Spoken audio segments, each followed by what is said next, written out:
Everyone. My name is Mary Beth Holtz, Century 21 Productivity Coach, and I want to welcome you to today's session. Today, we're going to be talking about how we can make deals, not offers, and how we can coach our buyers to win in today's marketplace. As you all know, we're dealing with really tight listing inventory, and we have a pretty big buyer demand. So we have to know how to be really competitive in that landscape. As a reminder, any questions you have during today's session, make sure to engage in the chat. Share with us where you're joining in from. I'll be keeping an eye on the chat box during today's session. So I'd like to introduce our presenter. We have Peggy Clemente.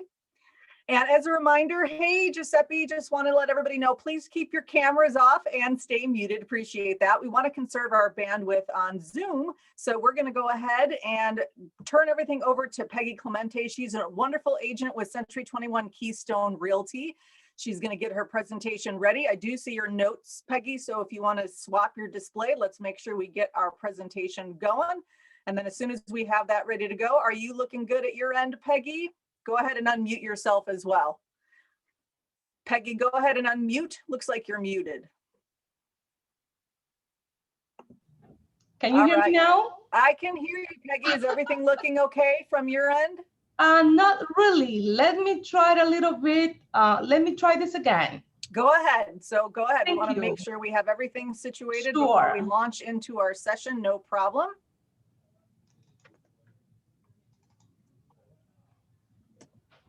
Take your time.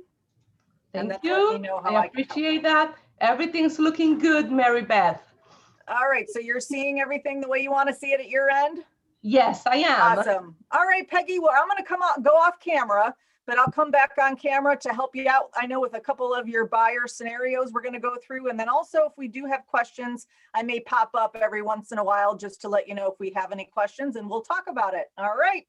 All right. Thanks, Peggy. Go right ahead. Hello, everyone. First of all, I want to thank you for being here in this class, in this section today. It's an honor to be here with all of you and sharing my experience with buyers and also with sellers. Again, my name is Peggy Clemente with Century 21 Keystone Realty here in the South Florida area. So how are you all doing today? Awesome. So in this presentation, we're going to talk about a very, very hot topic, which is getting your offers accepted. We know that it is a seller's market and we are all having a very hard time getting our offers accepted to our buyers. So we're going to be discussing about that today. And I'm going to be sharing my experience with all of you, some of them, because the experience is extensive and I will not able to cover my 18 years of experience in this hour and a half. So let's focus on what we're going to do next. And first of all, how many offers have you lost in the past year when presenting your buyers?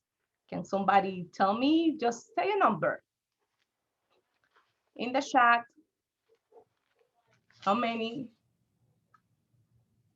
Looks like we have 5, 3. 5, 3, okay. Keeping an eye at 2. 2. Okay, that's not bad. 2 is not bad. 4. Okay, not bad at all. 7. 7, okay. So the most is 7 offers. Well, I have to tell you guys that I lost count. I have lost, I don't know how many offers, not only the past year, probably during my whole career. So I have learned with experience working with the sellers and working on the buyer side, how to be more strategic about structuring my offers to represent my buyers the right way. And how do you guys feel when your offer is not accepted? How do you feel? And I'm going to tell you how I feel. What's going on in the chat? Well, we have one agent says that she's persistent, but Marcus said, and by the way, we had a winner. Jay said he lost 10 offers, but Marcus said, yeah, Marcus said that it makes him feel down. Down, exactly. That's one of the words. The buyers feel down. We feel down ourselves because we feel that we just let them down. So who else can share something else about how do they feel when their offer is not accepted, when they don't win that bidding war? Still keeping an eye on the chat to see if anybody wants to share their emotions during this process. Yes, buyers is all about emotions. Yeah, We know that. So I say frustrated. Somebody said frustrated. That's on my list too. I feel frustrated. I feel emotional because I even see that buyer in that house. I picture that buyer living in that house, and I completely understand. So we're going to go through all of this so we can win those offers in today's hot market. Now, before we continue, I want to share with you guys a little bit about me. I'm going to share with you my story. Again, my name is Peggy Clemente, and I was born and raised in the Dominican Republic. So at some point I said an Spanish word, yeah, because I'm Spanglish. And that's the way I start all my presentations with my buyers and with my sellers, because I automatically switch from English to Spanish. So ya saben que de vez en cuando I can say some words in Spanish. So let's continue. I started my career back in 1998. In 1998, I worked for a bank, a local bank in Miami, and I was so lucky to start at the reception desk of a local bank in Miami. It was the loan department, and right there is when my whole journey in real estate began. So I started at the reception. I was always willing to help other people in the department, so I was able to learn many tasks that has nothing to do with my job, because my mentality is whatever I learn stays with me, is for my benefit. Which one of you think the same way? How many of you? Okay, let's say that since we're professional in this real estate, we all think the same way. So that's how I started in real estate. So since I was able to learn so fast, I started getting promotions from one department to another department. Uh, in the loan department, I processed insurance. I did booking, which is when you enter all the information uh, from the loan into the computer system. I did payoffs. You mentioned everything, to the point that I knew how it was the whole process from the application when the borrower applies with the lender all the way through the payoff, processing the paying, insurances, and all that it has to do with it. So I said to myself, okay, what about if I learned what happens with the sale? Because I was reviewing so many contracts, I was reviewing HUDs in the department. So I wanted to know why the errors coming into our department were coming from and how we were able to avoid it. So in 2003, I went and I got my real estate license. I began license in the state of Florida. Later on, it didn't stop there. So in 2005, then I got my mortgage broker license. And yes, I was double dipping and it was really good. Having two checks for the mortgage side and for the real estate side. For those who have done both at the same time, you know that it's really sweet. But I needed to make a decision because in one of my latest transaction with one of my clients, it was a little bit of a misunderstanding. So I said, well, which one I like the best? And guess what? I chose real estate. So that was in 2005 that I got my mortgage. And then in 2007, I decided just to do real estate. So I was working for this bank, and I was the senior loan closer. We had like 6 other processors under me, and they were letting them go. So it was the beginning of the real estate crisis. So we have this very special loan that we needed to close, and I was the one in charge dealing with those very special loans. And once I got that package out of the door, which at that time you needed to call FedEx because the packages were this big. So it was sent by FedEx. They come, they get the package, and I immediately get a call to the human department. And they tell me, Peggy, as you know, the pipeline has gone down. Uh, we're not having that many transactions at this time. Unfortunately, we're going to have to let you go. We're going to give you a good severance package so you will be okay. And you know what? I was waiting for that moment because I was ready to go full time into real estate. They had promised me some promotions as a loan officer that never happened. So they let me go, and 3 days later, I was already working with my refinances at that time. So I did my refinances, and I don't know from where I got a call from a recruiter, and I wasn't even looking for a job.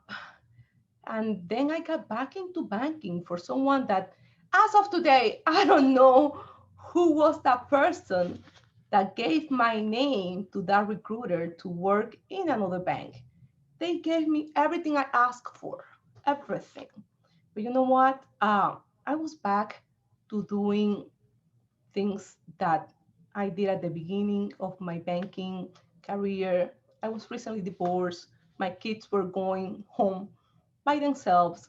And guess what? I quit that job. I quit that job when the real estate market was going down. I quit my steady salary, insurance, and all the benefits that I had because I wasn't happy doing what I was doing. I decided that I was going to be all in into real estate. So I don't want to make a long story about this. I'm going to talk a bit, just going to tell you two little more points, and it is that when I decided to go all in, it was the beginning of the crisis, and I had to short sell my own home. Since I have to do that, I learned so much from what I went through that I became a CDPE. For those that don't know, that probably are new in the industry, a CDPE, it is a certified distressed property expert. And in those years, when everybody was going out of real estate, those were my best years at that time. I was able to help so many families that bought properties for me later on, and that I just really grateful. So with that, I kept going. I encourage education all the time to our agents and to everybody that is in real estate. So I became ABR, which is the buyer's representative, seller representative, expert negotiator. I got into the real estate, into the marketing for luxury properties, just to mention some. So I'm not gonna keep with this story, but just to share with you where I'm coming from. So at that time, I was divorced with two kids, a huge mortgage payment, a brand new car that I had bought, and all that heavy weight in my back. So today, I hope that you enjoy this section, that you learn from it, and let's keep moving and have fun with it. So why is this important in today's market? First of all, we are the professionals. We have to show with confidence, and we need to be able to guide our clients to make the right decision.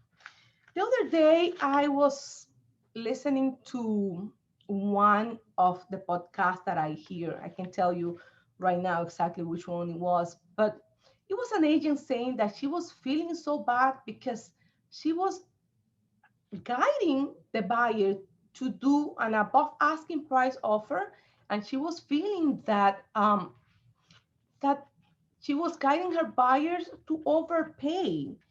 And I get it. I went through that when I was doing short sales. And my first short sale, I got out of the house crying like a baby because I felt that these people lost their house and I helped them. But I talked to one of my realtor friends and I shared how I was feeling with him. And he told me, Peggy, no, you've done the best you could have done for that family. And that's what it is. You're doing the best that you can do for your buyers nowadays. So this is the market. They're buying at extremely low interest rate. They can buy more for a lot less money. So you are not giving the wrong advice to your clients when you're asking them to put an above asking price offer or an above appraised value. So don't have that guilt with you. Which one of you feel that way?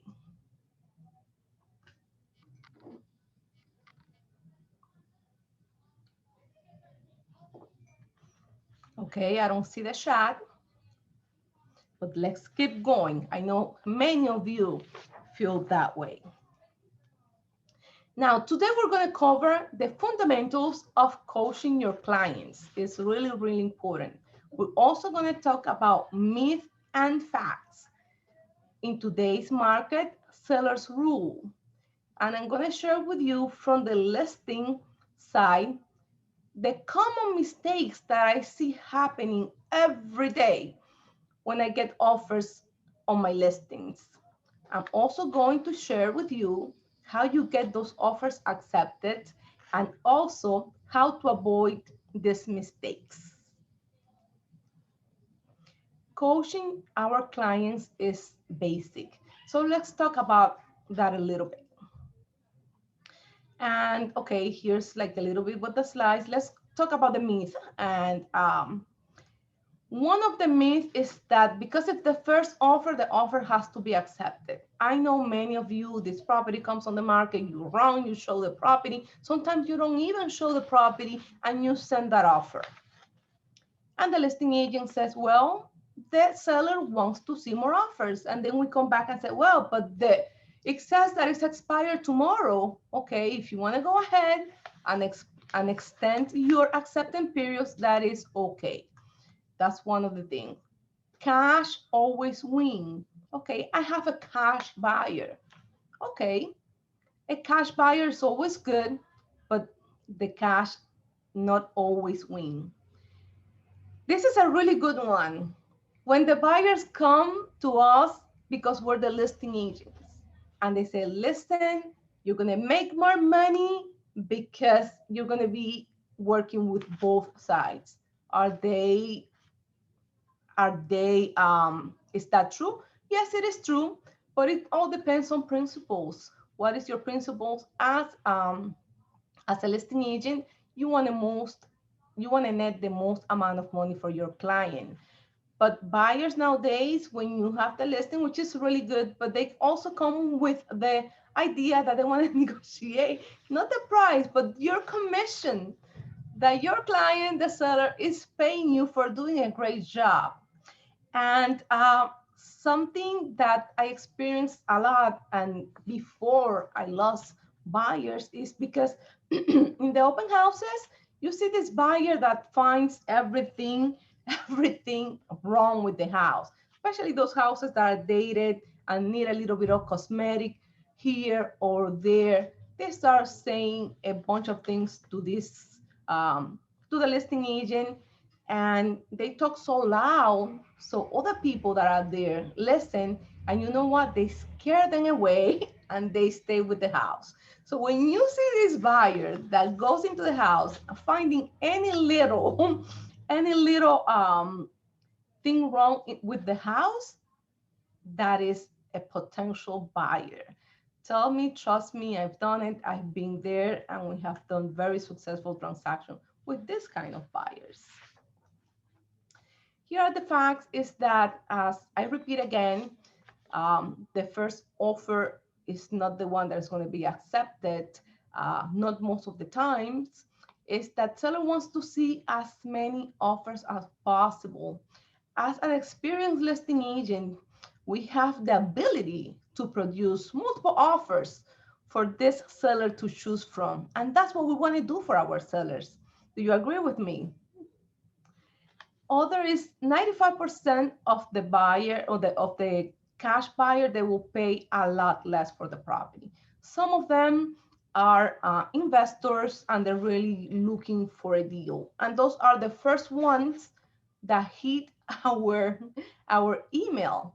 When we put a house on the market, those investors are ready to go and send those low balls to us. So cash not always wins.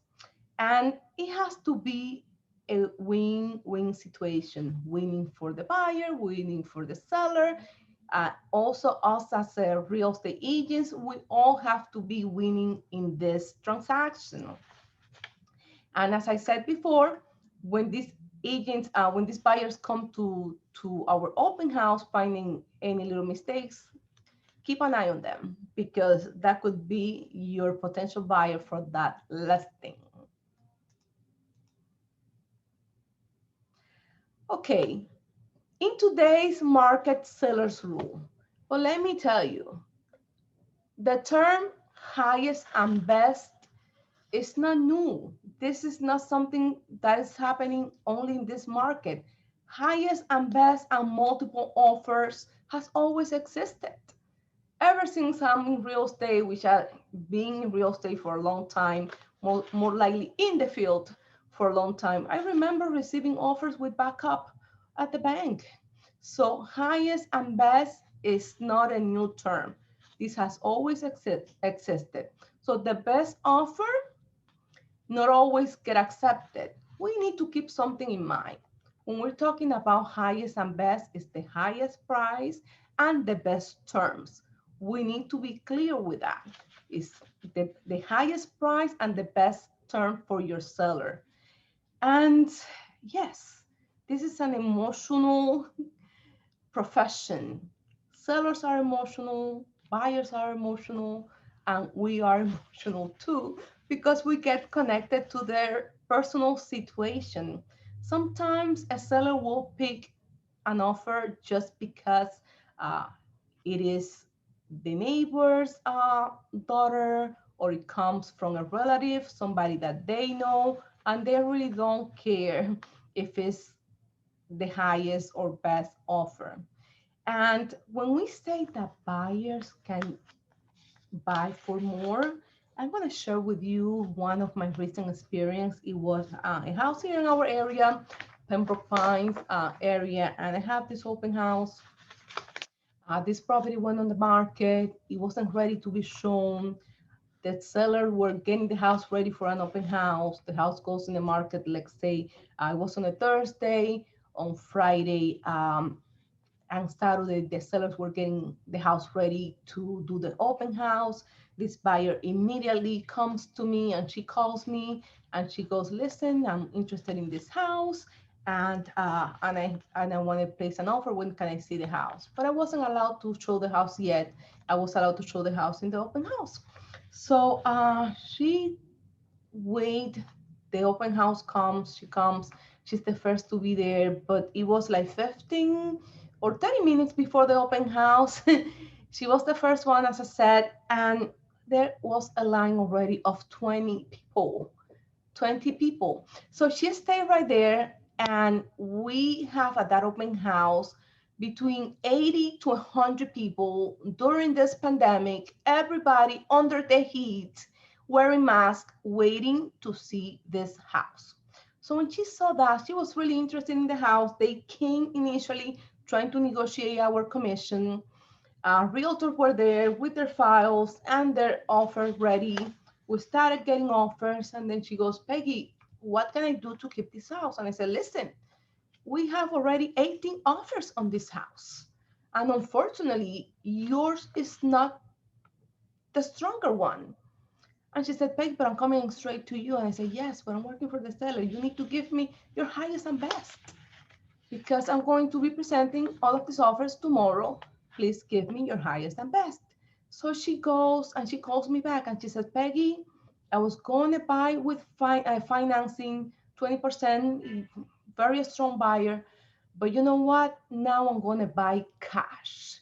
So how did I know that this little girl, young lady with her husband and two kids, to be honest with you, she looked just like her kids because she is so young looking that she looked just like her daughters. And she goes like, you know what? My in-laws are going to buy the house in cash in our behalf, and we're putting $17,000 above asking price. So I said, okay, now we're talking. We prepared the offer. We presented with all of other offers. Um, it happened to be that they live in the neighborhood. The dogs knew each other, and they won the house. Nowadays, buyers and sellers are happy and they are remodeling their house and they're really, really grateful. So not sometimes buyers can pay more than what you think. So keep that in mind. Okay, when we're talking about coaching our clients, we need to train them to be ready to take action. In my case, I always talking in all of my social media channels, educating my circle of influence, my followers, my clients, and how's the market. So make sure that you start posting some information out there to educate your client or your potential clients because they're not your client yet, but they will be because they see that you're up to date with the market and you are all in your business. So um, the way that I coach my potential clients is sending the email blast with market updates. Use your CRMs, guy.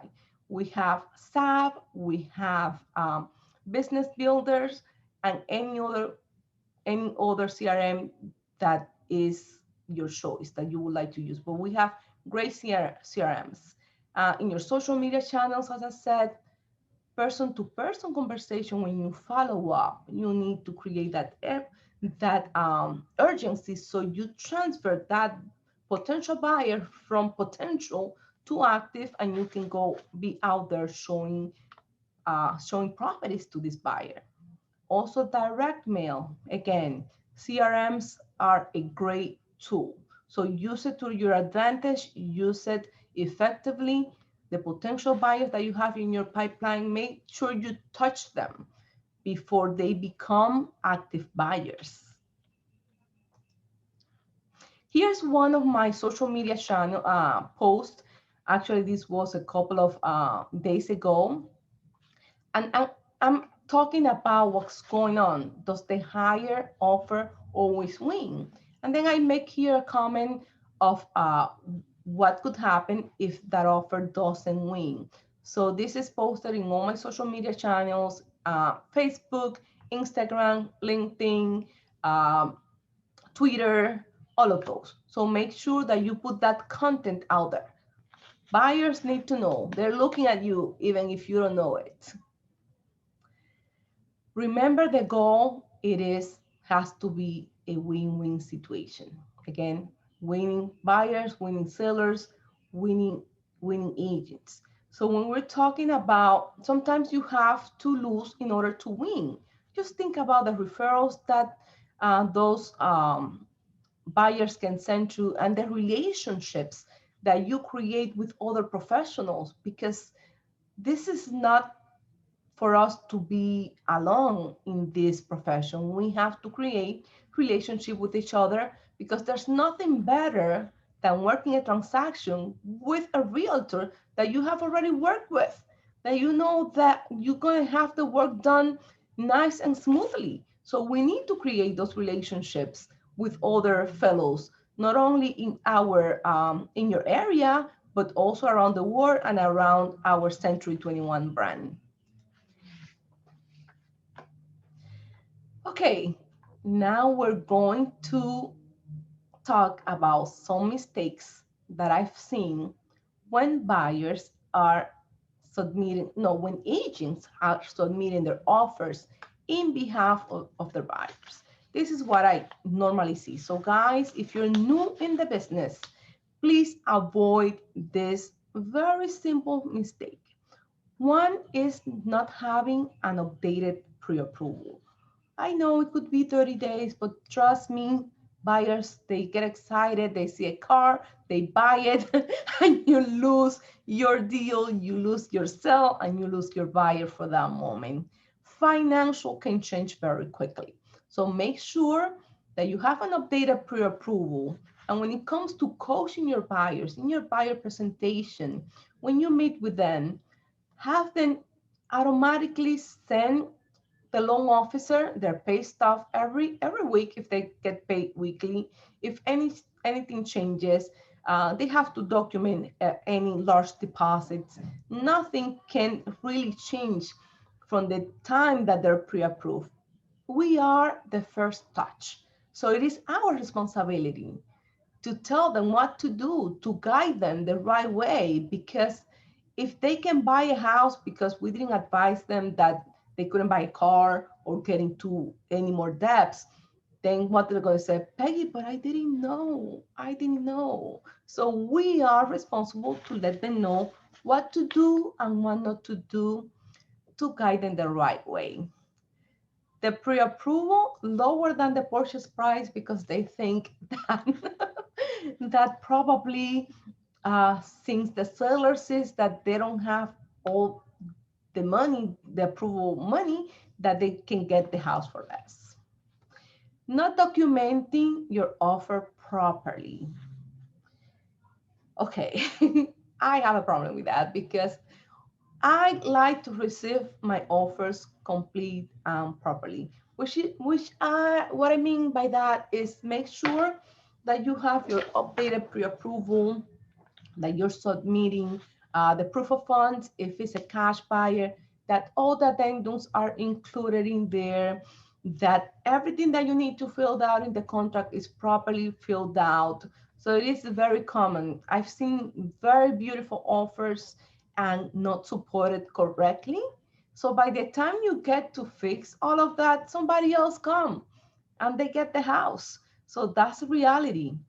Weak terms, incomplete contracts, which I already talked about. They're expecting their lowball, expecting that the seller is going to counter offer. No, not in this market. Make your highest and best from the beginning. Make your earnest money deposit. And what it shows when offers are submitted incompleted and with very weak terms, it just shows lack of experience.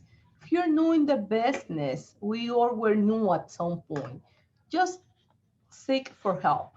Just talk to another experienced agent in your broker, or talk to your broker, and I'm sure they will guide you the right way. So sending the offers by pieces. Very common. Let me send the offer first, then I send the pre-approval, then I send the proof of funds. No, no, no, no, no, no. Put all together in one single email and send all together at once. Something very common is also that I received the email and this email doesn't even have an email signature. If I want to talk to that buyer's agent, there's no phone number where I can reach them at. The contract doesn't include phone numbers for the realtors. It has the company. So I have to go back to my showing assist and look at the reports and find their name in order to call them. Well, this market is really hot. Everybody's busy. Make it easy. Make it easy for the listing agent. It's the only way that we're going to have more chances. And the offers with very low escrow deposit. If you're buying $500,000 house for 150, why are you putting $1,000 in escrow? No, no, no, no, no. We have to train our buyers to do their highest and best, and that is part of the highest. So we need to put a strong deposits in the escrow accounts. Let's talk about setting the expectation with the buyer. You need to do an effective buyer's consultation and tell them step by step what they're going to go through. Yes, they forget, and you have to be reminding them what is going to be next. So when you do your buyer's consultation, I have here a folder that I prepare them in advance. And let me show you to see if you guys can see. Here is my buyer's questionnaire in the side. I do all the questions. It's all about asking the right questions. And I also have, let me take it out so you can see, guys. Here's the buyer's questionnaire. I have here referral fee agreement, which we're going to talk about that later. And I also have the business card for my for the lender, for the inspector, and everybody else. So here it is. If you can see, I'm going to be showing you one at a time. Okay. I used this as a guide, the step-by-step of the buying process. You can find this also in Toolkit CMA under the buyer's presentation. Here is the exclusive buyer's agreement. Make sure that when you do your buyer's presentation, they sign the exclusive buyer's agreement. This is a blank one, but in my case, what I do is that I attach to it a very, very powerful document that we have in Century 21, and it's called the Buyer Service Pledge Certificate. It's here. And it has 21 actions that we're going to do for our buyers. So when I do my buyer's presentation, I said, I am committed 121%. Are you? And well, they say yes. In my package, I also include what is a blank copy of the purchase and sales contract. Because when they need to sign the contract, they already know what they're going to sign. They had it in their hands. They had it in their hands, and they have the time to review it ahead of time. It's not like they're signing blind. So I included in there, encourage them to discuss it with their attorney once we have a fully executed contract. We have to say that. And also, this is a very powerful tool what I'm going to show to you today, and I'm going to share with you. It is called the buyer's disclosure statement. This I included with my offers. So the buyer's disclosure statement, you might be wondering, what is that? We all know about the seller's disclosure. So the seller disclosed to us the condition of the property, but this is a form where the buyers disclose to the seller several things. Is if they're going to use the house as the primary home, how's the financing, if they can contact the loan officer, just to mention a few things, if they're pre-approved or pre-qualify. It's only 2 pages, but most of the questions are on the first page. When you include this, guys, you are doing something different. And that's what you want to do when you represent your buyers. So look at it, may probably ask to see if the association, your association have this form. This is from Florida. I don't know the other associations outside from other states that are here. I also include the buyer's information sheet. This is working proactive. This form has to be submitted to the title company. So you are getting your buyer ready to act, and you want to be ready. So ask your title company for their buyers and seller information sheet and have it in your file. And I also include a moving checklist. So I'm setting the mindset, you're moving this month. So I include the moving checklist. Depending on the city that they are buying, I also add the application for the utility, for the water bill. I include that in the package as well. And reviews. You need to train them to give you reviews. So I include a little form that I do want their feedback. That Century 21 wants to know how awesome I'm doing my work, and they're going to request a feedback. Even though they haven't closed on the property, but I send them also what is the copy of the homestead exemption application for the county where they're buying the house. I know that we're only at the beginning of the process, but with this, you create buyer's loyalty and they know and see that you know what you're doing. So prepare your packages, guy, and be prepared when you do your buyer's presentation. So we have to train them to act quickly and make their best offer right from the beginning. Keep updating them as you evolve during the transaction. If they're buying a house in a place and this property sold for how much they sold, you need to let them know. When I do my buyer's consultation, I make sure that I am in front of the MLX and I let them see with their own eyes how much the property was listed for, how much the property was sold for, and how many days it lasted in the market. So that make them open their eyes, even though there's so many apps out there that they can see what is going on with the market, but it's different when it comes from the professional perspective. Provide them with, okay, I already talked about that. So when you are submitting above asking price offer, make sure that they understand what it is, that you can explain them how the numbers work, especially when nowadays above asking price really means nothing. Above appraised value is something else. When we're submitting above appraised value offers, make sure that you talk to the lender and that they qualify for more money if they're putting more down payment. Give them the tools to calculate their mortgage payments. There's so many apps out there.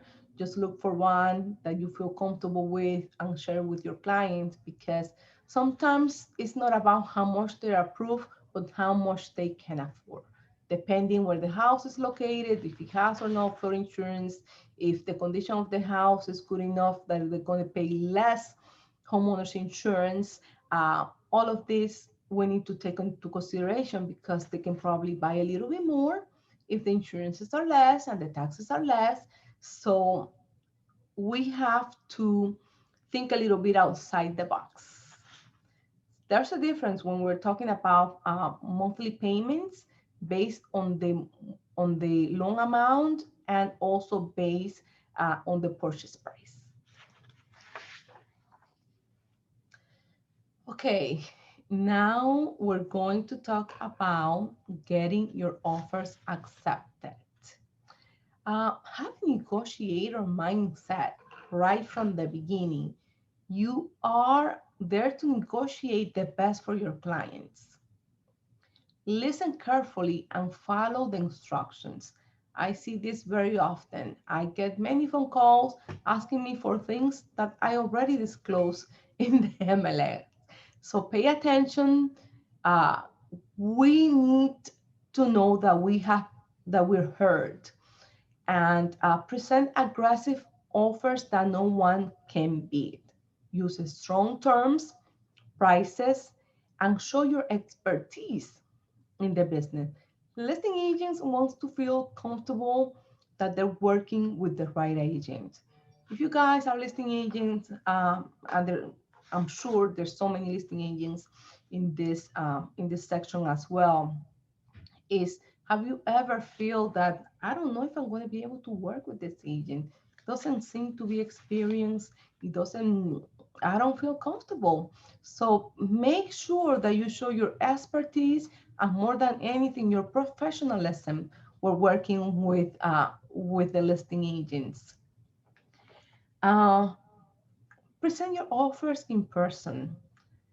Yes, it sounds crazy. It works. Now with COVID, we cannot do that, but I presented many offers in person and it was extremely successful. So when you can, when we pass COVID, um, we can practice presenting offers in person.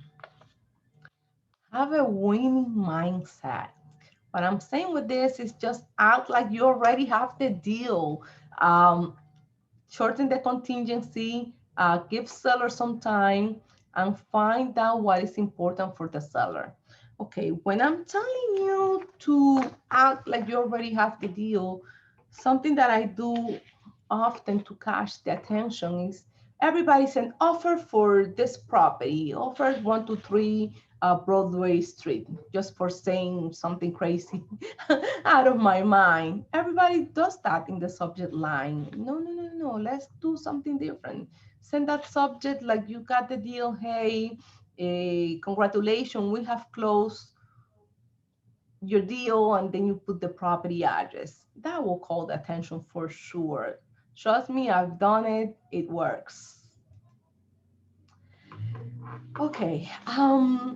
So I'm gonna share with you 3 lessons, only 3 that I have learned through my experience is that buyers are emotional and they have to be emotionally ready to buy. So what I mean by this is that sometimes the buyer can have the cash. The buyer has all the finances in place, but if they're not ready emotionally and they don't have the urgency to move, don't get frustrated. It's gonna be later, it's gonna be next time. These are the buyers that they send low offers and they want to get the deal that doesn't exist and they find excuses and things like that. So don't let them loose.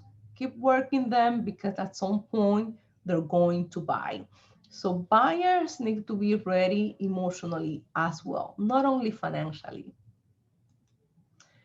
Number 2, set the expectation ahead of time. Okay, setting the expectation ahead of time is just you telling your client, your buyer, how you're going to work together. This is a teamwork.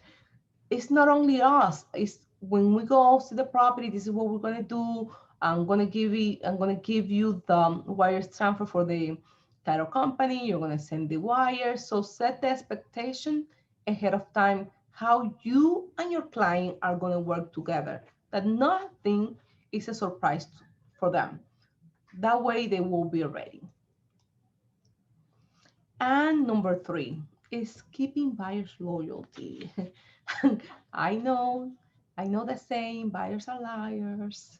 And that's what we all think, right? Well, not necessarily. Just provide value to your clients. And I know it's hard. I have worked with buyers for long period of time, and then they end up buying to for sale by owner just because um, it has the house gave them a sign, or it was the number of the house, any excuse, and they went to a for sale by owner. If you provide value to that buyer and you keep them informed of everything that is going on, that they see that you're working and you're going above and beyond to find them the home, that their dream home, they will stay with you. They will stay with you. But to be honest, not all buyers, doesn't matter what you do, they just are out of control. I can't find any other word to describe what happened with these buyers. And number 3, this is really, really important because hires an offer, bidding war, multiple offer situations. Okay, they exist. It's real. But guys, don't believe everything that the listing agent says.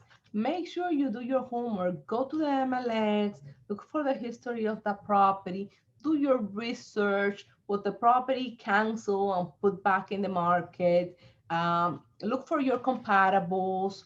And because listing agents, they all they want to do is get the best price for their sellers. And that's what we're there for when we work on the seller side. So do not get intimidated from multiple offers. And I'm going to share with you this. All of our listings are sold in a multiple offer situation. And we get between minimum 15 offers, maximum I have received 25 offers. And when I tell you don't get intimidated by all the offers that are in the property, I can tell you that probably out of those 25 offers, 18 offers, two or three are the one that will make the difference. There's where you want to there. There's where you want to be. In those three that make the difference. I go on and I look through the offer and I said, my goodness, did all these agents got together to offer the same price, the same escrow deposit, the same terms? Is crazy. So do not be intimidated by multiple offers. Just try to be that one that is different from everybody else. We have to be creative. We have to think outside of the box. And I have here one of the scenarios. We know that FHA is it's very difficult to get houses for our FHA buyers. And this is a scenario from a couple of years ago. And as I said before, multiple offers situations has always existed. And there are these places that are very desirable. That once the property comes up on the market, everybody wants that property. And if I have anybody from the audience that is from the area of Hialeah, sabemos, señores, que Hialeah es pancito caliente. It's hot, hot potato. I don't know what there is over there in Hialeah. Todo el mundo quiere vivir ahí. Everybody wants to live there. So this is the scenario for this house. Oops, this is actually in Miramar. This was in Miramar. The next case is Hialeah. The listing price was $330. The contract price, the contract price, our offer was $330, but then we used this contingency after having a couple of offers accepted, because sometimes buyers need to lose a couple of deals in order for them to listen to your advice. So I told her, okay, I did the comparables. Let's offer $5,000 above appraised value. I talked to the lender. The lender said it was okay, go ahead. So we presented the offer $5,000 above, not to exceed a purchase price of $330. So I explained how that works. If the property came at the listing price of $330, then the buyer will pay for the house $335. But the house the appraised value came for $320. So she only put $5,000 above that price. She ended up buying for $5,000 under asking price and $10,000 under purchase price.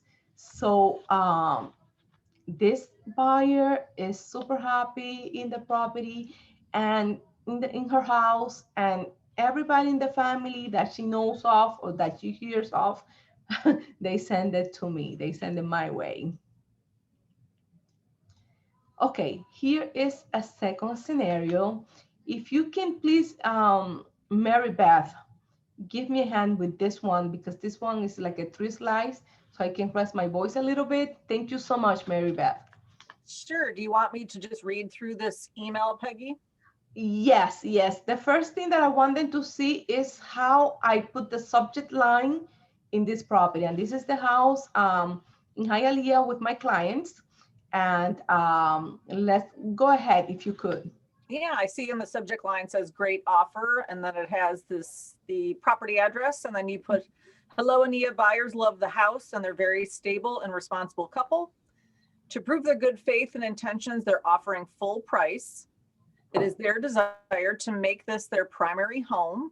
We've been looking since November 2016. It is unfortunate that first-time home buyers are not given the opportunity to buy after our experience in this market and lack of professionalism out there. We have make this offer very attractive to your client. Below is a summary of our offer and terms. So purchase price, $259,000, $5,000 over appraised value, not to exceed a purchase price of $232,000. Earnest money deposit, $6,000, cleared with New World title, copy of escrow letter attached. Closing date on or before June 9th, 2017. Financing type, FHA, 3.5% down. Lender, Regions Bank, loan officer is Ada Guerra. Have worked with them for the past 7 years. The result is successful and smooth closings, ending in happy clients and great relations with colleagues. Commitment, 27 days from effective day, must be at the times. Most of the times, lenders do not even take 2 weeks. Inspection period, only 7 days. I've included the following documents. As is residential contract. Oop, I think that got cut off there. Yeah, I got cut off. Okay, it got cut off in there. It looks like, okay, thank you so much, Mary Beth. But You're welcome. okay, so this slide doesn't show exactly the way we want it, but let me talk a little bit about this. I was working with this buyer for 7 months. Every offer that we put, it was offer that we lost. So take the time to introduce your buyer because it creates a connection with the sellers and the listing agent. And after the second section is the checklist of every document that are included in the offer. And then here is what I call the close when you send the email. And this is the close. So we're not only submitting a great offer, but we're also splitting our commission as follows. So I'm sorry. I get excited because I love this subject. Okay, so we offer the listing agent an additional 0.25% for her. I cut my commission for that same amount offer, and then what it says, I'm confident that you will do your best for your clients as I will do it. This is an attractive offer, not only for you, but also for your clients. And I said, I have a combined 30 years of experience in real estate. You will not regret to work with me. We are a deal maker, not a deal breaker. So do not hesitate to contact me. No matter the time, no matter the day, I am always available. Thank you for your consideration. And I'm going to go a little bit more with this transaction. It was 7 months trying to find a house for them. Don't give up, be persistent. Present your buyers to the listing agent. Say a little bit about them. Show their story. Second at all, make sure that you include all of your documents in one single email and make the checklist. Take the time to structure and to present that client to the seller or to the listing agent. And third is the close. Just act like you have a deal because it's really a good deal for the seller, for the listing agent, and from everybody else. So in this case, the listing agent gave that additional percentage to the seller. And she felt really comfortable with me to the point that after the contract, she left everything up to me. The date of the closing, we closed the seller that was buying a house somewhere outside of South Florida. So the seller signed her closing documents for her purchase as well for the sale. Buyers and sellers were happy. And nowadays, those are A-plus clients for us.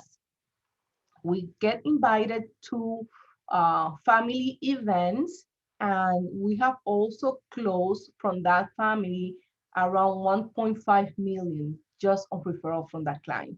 So there's when I said that sometimes you win by losing some. And now I'm gonna share with you some of my secrets when I am presenting offers.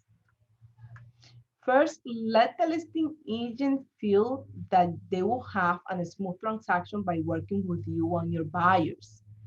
Have the winning mindset. When you're sending your emails, just do a crazy subject like, congrats, we sold 123 Main Street, and just to call their attention. Think outside the box. Don't be afraid to suggest to your buyer to put a big earnest deposit. If they're putting $10,000 down in an FHA just for saying a number, 3.5 is $8,000. Don't be afraid to ask them to put 8. Just make sure that you know what you're doing. So those buyers doesn't lose their deposit. I have client that has given me $60,000 in escrow deposit for bigger sales, and they don't lose one penny. So if you need help and you need encouragement of another experienced agent, don't feel afraid. Don't be afraid to ask for help.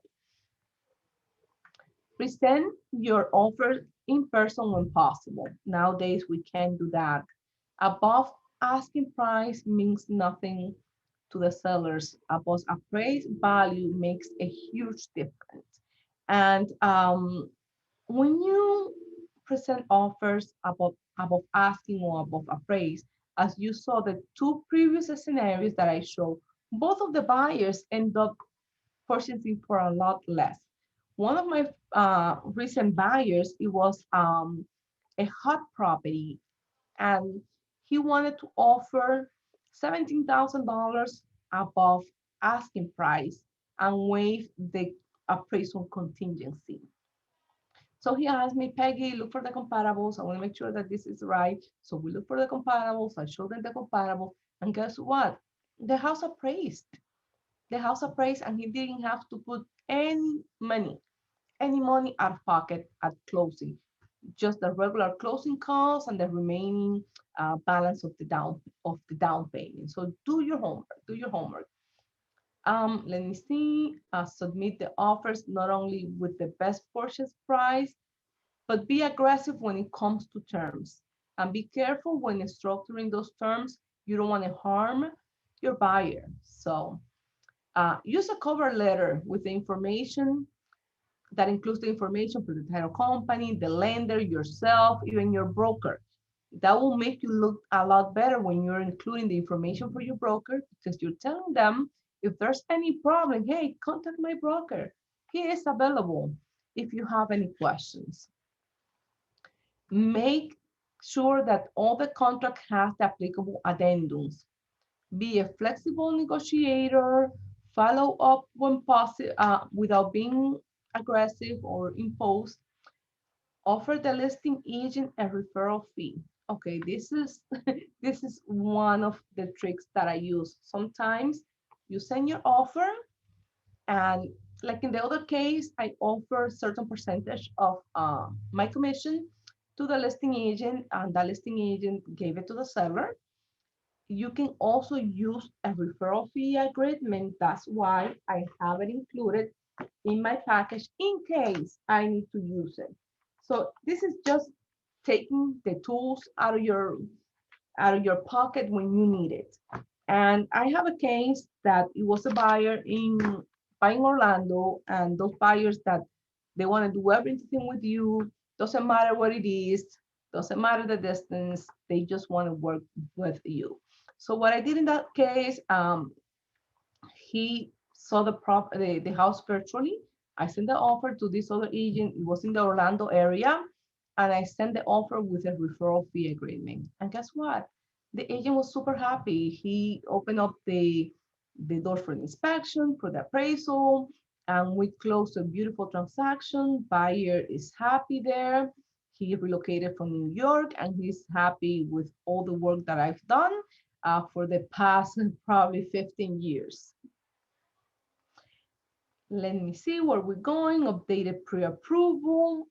Um, Send your offer with proof of funds, even if the house is purchased with finance. Especially if you're offering someone money above the asking price or above the price value, just make sure that you have the proof of funds.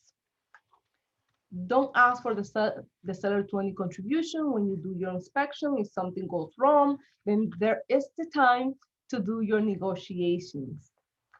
Write a friendly and aggressive offer, and if you need help, just ask for help to a colleague. Now, we not always win our offers, so learn from your mistakes. Always keep developing your skills, go to your classes, become and show your buyers that you not only have prepared through experience, but that you have prepared yourself through education. Educate all the time, 121% all the time. Not all buyers are loyal, so don't take it personal. And when that happens, my favorite word is next. Be honest and always tell them the truth. Tell them the truth, and try to do the best that the best that you can for your clients. Now, Mary Beth. Hey, Peggy. Okay, we're almost getting to the end, and I wanted to know if there are any questions on the chat. We did have a question when you shared your buyer consultation folder. Okay. Again, just as a reminder for any agents that don't have a buyer consultation, they certainly can download the presentation on Toolkit CMA. You did offer some forms that you had mentioned were probably either state or board specific, but could you just, again, maybe review those forms, and then our attendees can take notes and maybe do some research in their local boards? Sure. So they want me to go through the whole package? Well, I think what we were interested in is you shared a buyer disclosure. Okay. And then you had a moving checklist, and I think there was another form towards the end you were discussing, if you want to maybe. Oh, yes. Okay. Here's the buyer's disclosure. Okay. And that's how it's called. Buyer's disclosure statement. This is what it is. Look it up in your board, and I'm sure you should have it. It's 2 pages. And you do this in your buyer's consultation. It's 2 pages, but all the questions are on the first page. So that's how it's called. It is buyer's disclosure statement. Okay, and then was there a homestead exemption application? Okay, that you get it from the website. Okay. And yes, and you need to get one every single year. All right, and then there was a question, was there a county-based form that you included, something related to your county? Okay, what is related to the county is,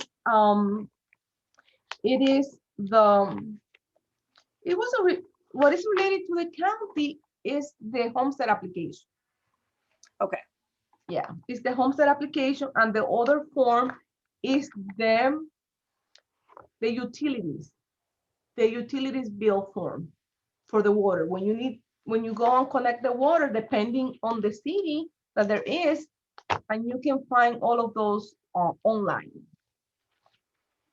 All right, I think that we've covered that. So Peggy, if anybody wanted to connect with you, maybe do you want to share how they can find you on social media, or what would be the best way to connect with you?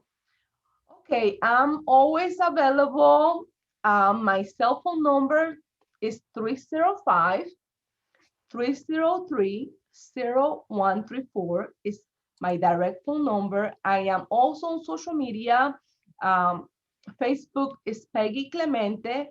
Century 21 Keystone Realty. And you guys can copy my content. I have no problem. Just change your pictures and go ahead and copy the ideas. Copy the ideas and make it personal, because people need to connect to who you are, because then it's going to be me, you, but the ideas are there. Facebook, Peggy Clemente, Century 21 Keystone Realty. On Instagram is peggyclemente.c21 Realtor. Also on Twitter under Peggy Clemente, and my personal Facebook, which is also Peggy Clemente, and Twitter is the same, Peggy Clemente. So I'm easy to find. Let's connect. Awesome. So I want to ask everyone listening, what were your aha moments? What was some of the advice, best practices, mistakes to avoid that maybe gave you either a refresh or maybe just some new bit of information that you're going to be incorporating into your offers or when you're representing buyers? So I'm going to keep an eye on the chat and would love for you to share. Educating the buyers, that was a big one. Yes, absolutely. Anybody else want to share any elements of today's session that really resonated with them and is going to help them sharpen up their skills when it comes to representing their buyers? Giving 0.5% to the listing agent. So that was one of your techniques that they brought in. Apply the forms in the presentation for the buyer. All right. Anything else stood out? Yeah, and I agree with, setting those expectations up front, being the fact that emotions come into play here. So that was a huge element of it for me. So Rebecca said, concentrating on offering above appraisal instead of sales price. That was interesting. And offering the listing agent an extra commission, teaching the buyers ahead of time before their offer. Absolutely. Offering a referral fee for outside areas. So lots of good strategies that were picked up here today. Coming prepared is a true professional. Absolutely. Yep. And offers presentations, great, awesome. So lots of good feedback. Thank you. Don't feel shy. Connect with us and let's exchange ideas. That's what we're here for.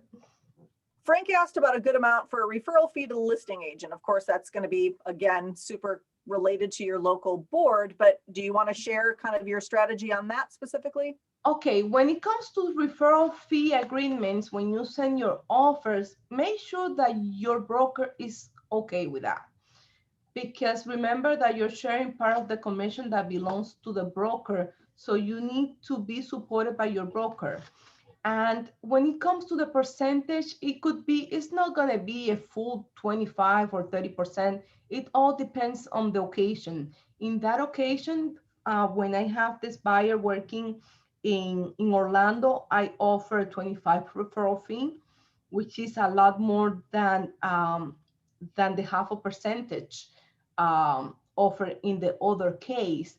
But you need to talk to your broker, and it all depends. Do the math, do the numbers, because sometimes it could be too much, but you want to make it attractive for buyer, for seller, and still got that offer accepted. I would say between 10 and 25%, and that has to be signed by your broker. Great, excellent advice. You're getting a lot of positive feedback, Thank you. Creative ideas and great information. So awesome job. Thank you so much, Peggy. This was a great session. I just want to remind everyone again that you can rewatch today's session again if you'd like, or any of our sessions at celebrate21learningsessions.splashthat.com. Tomorrow, we're going to have Words from the Wise with Kevin Mills and Kyle Seabuth, talking to Brian Ellington. And then next week, don't forget to register for our mastermind sessions on Monday at 3 p.m. We have one all about listings, getting listings, and another one about leveraging, building your sphere of influence, which will then, of course, also help you prospect for listings and build your business. So don't forget to do that, everyone.